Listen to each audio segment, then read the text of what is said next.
지방세를 계속해서 내지 않으면 자치단체가 가택 수색을 통해서 고가품 등을 압류하게 되는데요. 이렇게 압류된 물품들을 경매로 처분하는 대규모 행사가 어제 열렸습니다. 김건우 기자가 보도합니다. 경기도가 전북과 제주도, 경북 경산시와 합동으로 개최하는 지방세 체납자 압류품 공매 행사입니다. 지방세를 체납하다 결국 압류된 물품들을 경매로 처분하는 겁니다.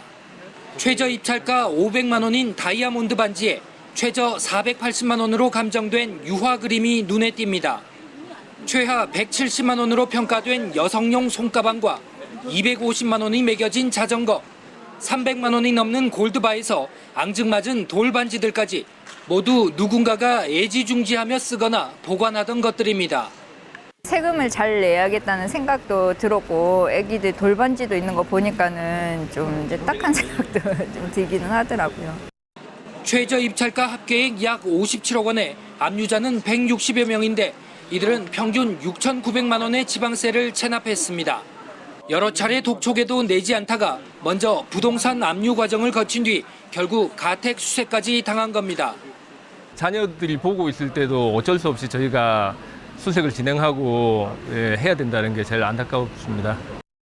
2015년 전국에서 처음으로 이런 행사를 열었던 경기도는 현재 광역자치단체 중 유일하게 매년 공매 행사를 진행하고 있습니다. 체납세를 이 공매를 통해서 징수하는 목적도 있지만요. 가장 큰 목적은 성실하게 납세를 하는 풍토를 조성하고자 홍보하는 게 가장 큰 목적이라고 할 수 있겠습니다. 경기도의 경우 한 해에 새로 발생하는 지방세 체납액은 5천억 원 정도에 이릅니다. KBS 뉴스 김건우입니다. 국세청이 고액 상습 체납자 재산 추적에 나서 550여 명을 적발했습니다. 로또 1등 당첨금을 가족 계좌로 빼돌리거나 집안에 수억 원대의 고가 외제품을 숨겨놓은 사람도 있었습니다. 장혁진 기자가 보도합니다. 할머니, 국세청에서 나왔습니다. 문 열어주세요. 굳게 문을 닫은 고액 체납자. 국세청 재산추적팀은 열쇠공까지 불러 겨우 집에 들어갑니다. 구석에 가득 쌓인 물건들을 걷어내니 커다란 금고가 드러납니다. 문만 열어주면 되는데, 김구에. 봉투와 가방 속에서 발견된 현찰만 4억 원. 토지매매 대금에 대한 수억 원의 양도세를 내지 않은 이 체납자. 세무당국의 추적을 피해 자녀 집에 돈을 숨긴 겁니다. 지금 댁에 안 계신가요? 어디 계세요? 50억 원이 넘는 소득세를 내지 않은 회사 대표. 체납자의 고급 아파트에선 뜯지도 않은 외제 고가 가방 등이 쏟아져 나옵니다. 시가로 5억 원어치입니다. 이처럼 올해 4월까지 국세청이 숨긴 재산을 찾아낸 고액 상습 체납자는 557명. 이들이 내지 않은 세금이 3,800억 원입니다. 고액 복권 당첨금을 빼돌린 36명도 처음 적발됐습니다. 세금 수억 원을 체납한 한 50대 유통업자는 로또 복권 1등에 당첨돼 20억 원대의 돈을 받았지만 국세청 압류를 피하기 위해 가족 계좌로 당첨금을 보내고 일부는 현금으로 보관했습니다. 당첨금 수령 계좌를 압류하여 징수하고 가족 계좌로 이체한 당첨금에 대해 민사소송 제기를 검토하는 등 재산 추적 조사를 진행하고 있습니다. 이처럼 지난해 강제 징수된 세금이 2조 5천억 원, 전체 체납액의 6% 수준입니다. 체납액의 80% 이상은 폐업 등의 이유로 사실상 징수가 불가능합니다. 국세청은 재산 은닉 수법이 갈수록 교묘해지고 있다며 빅데이터 활용은 물론 전담팀 규모도 2배로 늘렸습니다. KBS 뉴스 장혁진입니다. 경남 양산시의 지방세 체납액 가운데 절반 가까이가 1,000만 원 이상 고액 체납자 때문에 발생한다고 합니다. 양산시가 세무 공무원을 포함한 추적 징수 전담반을 꾸려 강력한 징수 활동에 나서기로 했습니다. 정민규 기자가 현장 취재했습니다. 체납 차량 현장 징수반 차량이 한 아파트 주차장을 누빕니다. 자동차 번호판을 자동으로 인식해 자동차세를 내지 않은 차량을 적발합니다. 징수반은 번호판을 떼어낸 뒤 앞유리에 영치증을 붙입니다. 이처럼 꼭꼭 숨어있는 악성 체납자를 찾아내는 건 쉬운 일이 아닙니다.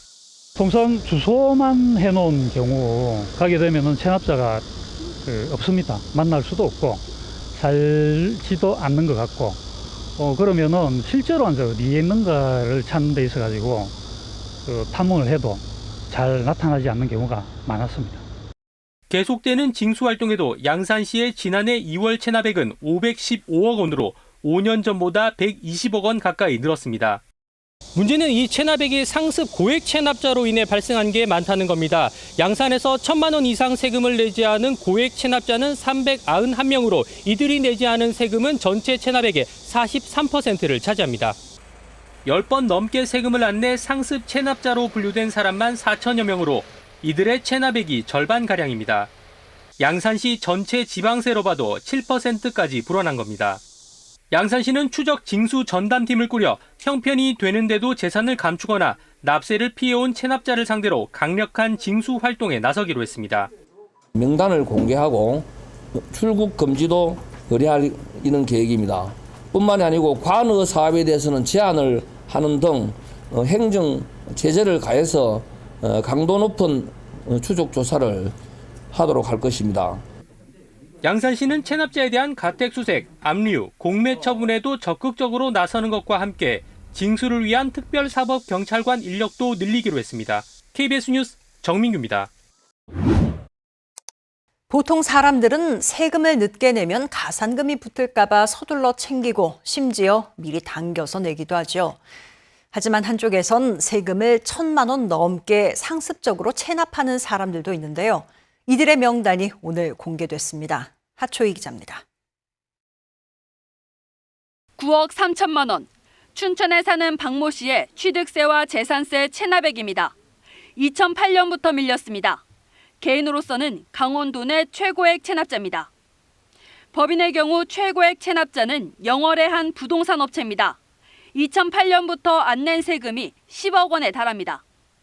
이들을 포함해 올해 강원도 내 고액 상습 체납자는 237명입니다. 각자의 체납액이 1,000만 원 이상입니다. 체납 기간도 1년이 넘었습니다. 이들이 안 낸 세금은 모두 합해 102억 원입니다. 체납 세금의 종류는 자동차세, 지방소득세, 재산세 등 다양합니다. 대표적인 체납 이유는 사업 부진이나 폐업이라는 게 강원도의 설명입니다. 강원도의 지방재정에 큰 부담을 주고 있습니다.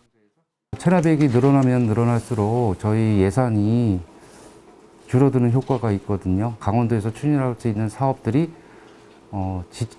부진하게 될 수가 있기 때문에 문제는 고액 상습 세금 체납이 좀처럼 줄지 않고 있다는 점입니다. 특히 최근 3년 사이 체납자 수 자체가 해마다 200명을 넘고 있습니다. 같은 기간 체납액도 매년 100억 원을 웃돕니다. 강원도는 체납자 명단 공개는 물론이고 체납 차량 번호판 영치와 재산 압류 등을 통해 체납을 뿌리 뽑겠다는 계획입니다. KBS 뉴스 하초입니다.